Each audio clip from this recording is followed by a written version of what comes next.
Hey, what's up, guys? Straight A Bandit,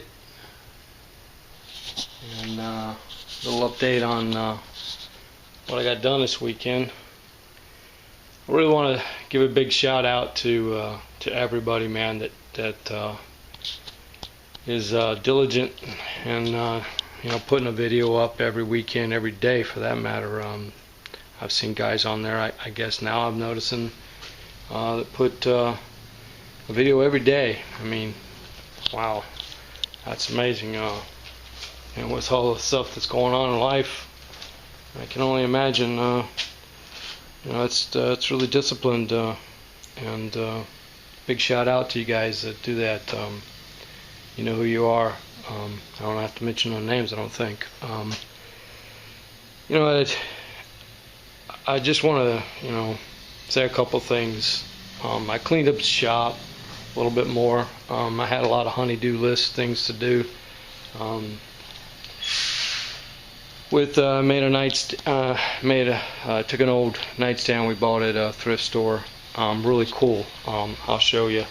I took a couple of videos of it already, and I took the exhaust off this HO. This is my 350 HO car. And something occurred to me that would be kind of interesting, I think, maybe for somebody. Point out to everybody how to identify these classic cars. I bought this car on eBay from a classic restoration shop that had a car. I had a Z28 Camaro. I don't know if it was 67 or 68. I'm not real sure, but it was Boyd Coddington's Z28. It was a real car. He had everything you can imagine in his shop. SS Chevelles, I mean, you name it, old trucks, really cool stuff. But he had this car sitting in there and it was collecting dust in the corner, so they put it on eBay and they sold it.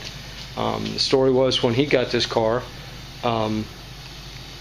he was delivering another 67 Mustang Fastback to a guy's house. He'd finished the restoration on it, and a guy saw the truck and the trailer and came up to him and asked him if he wanted to buy another car. The guy said no, he really didn't need to buy a car. And he goes, man, he says this is a really nice 68 Firebird I've got over here, and if you would come take a look at it. I've taken it apart, and my wife is all pissed at me now because she can't get in and out of the garage. Classic story, I guess you might say. So anyway, he bought it. It sat at his shop for 8 years, and at that guy's house it sat for what he said another 7 years. So car never got any attention, so they stuck it on eBay. I don't care. Who knows? I paid $3,200 for it on eBay. For what you see here, less the heads, intake, carb, and some other little nods and ends. No interior, no trim. Everything I've been buying piece by piece. It took me 3.5 years to find the heads.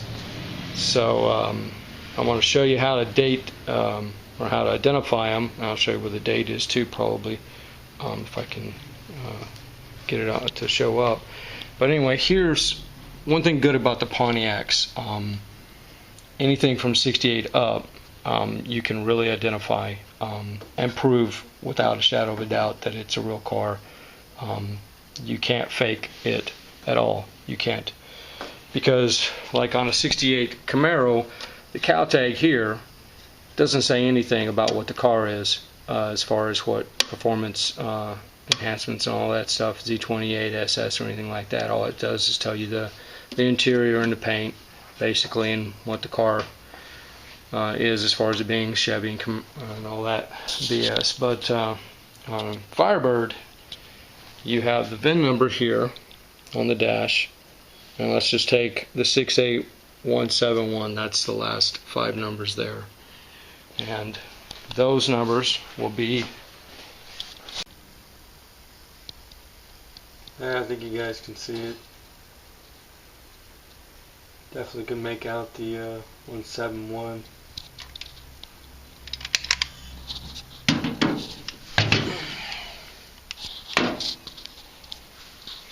And then the Pontiac heads are dated right there on the center exhaust ports. And 68s came with 18s, and 69s come with 48 casting heads. This is actually a late model 68.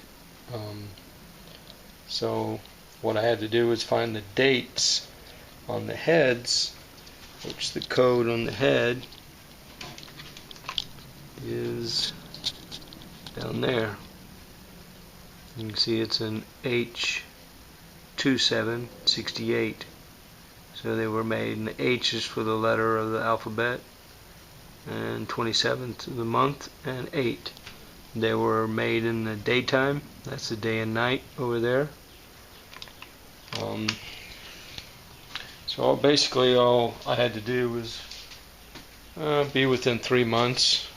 This is a general rule for the production assembly, and the body date on it you can get from the cow. The rear end is dated. It's not dated in the housing. Actually, there's 2 different dates on the rear end, 2 different kind of codes. But it's close enough for me. They wanted $2,700, $2,800 for the only heads that I could find that were actual 18s. And I really don't care who knows. But if you look real close at that 4 right there, and you could probably take a grinder. I'm not saying that I would do it, but you could grind that 4 and make it a 1. And you know, as far as anybody knows, they're 18s. These are the small casting or small combustion chamber heads, and they're a little different. I did check out other sets of heads that I looked at, 16s, and actually another set of 48s, and these are definitely different chambers. So anyway, 68171. So anyway, on the online they tell you that a Muncie transmission is the VIN numbers are stamped on the side of the transmission, which would be going vertical up and down the side of the tranny, where the side case bolts up. And so I looked on this car. I crawled up underneath it numerous times. Nothing. I even looked on both sides. One day I was in here looking around, and I was real curious about, because my uncle had he worked for Norwood Chevrolet plant in Cincinnati, Ohio. That's his badge on the video, if anybody's noticed. He was a security guard for a while at the very last when he was working there. But before that, he worked on the assembly line. And then my dad worked for Ford Motor Company up in Lorain, Ohio. So I have a big, I guess you might say, heritage or whatever from my uncles working at Ford and Chevy dealerships. So I got a lot of tidbits, you know, when I was growing up. But see how this is cut out right here with a welder. And believe it or not, that's the way they did them back then. I didn't believe it at first, but I've been told that by my uncle actually. And they lay a little template on that and they cut it. So I think Raz Formetta, you can see his, it's kind of like that too. So I know you'll probably watch a video, man. Tell me about it.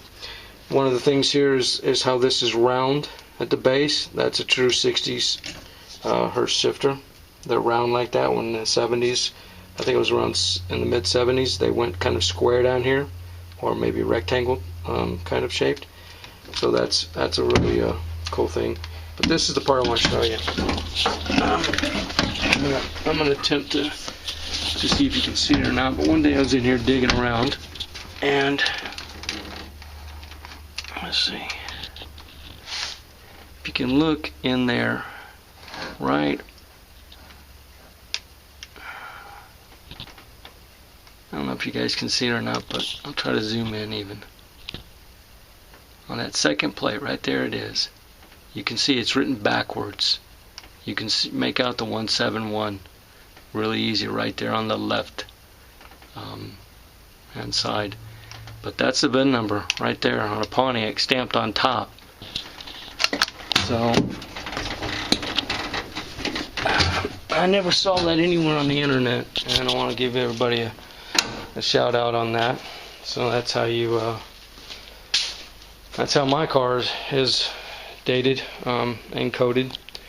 So and then I've got a little video. I'm going to post this one, connect this one to the one where I worked on the rear end, or took the exhaust off and showed you some pictures of the rear end and stuff and how it was dated and everything, just to let you guys know. I mean, hey, if I come across this car like this on eBay, you know, and from time to time you hear stories, so you know, you never know what's out there. The rarest thing on this car, to be honest with you, is those stupid heads, man. They only made them heads 1 year, and 1 year only for this car.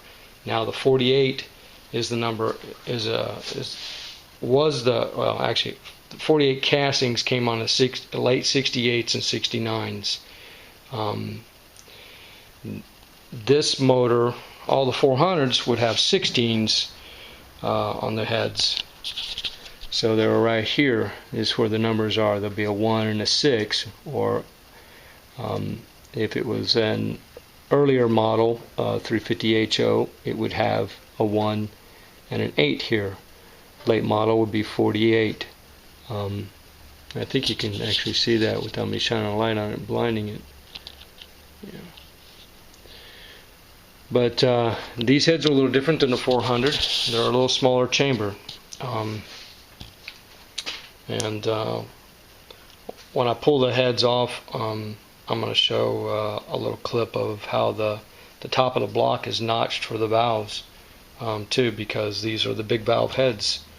They're 177 exhaust and 211 intakes, so they have to notch the block for the valves to have clearance. See, and I got this car, I originally bought it to put my 67 car, which you may have seen in one of the videos where I used to paint out of it. I had that car for 22 years, so I was going to buy this car because the body was really solid on it. It's got it's got the typical little pit holes in the floor.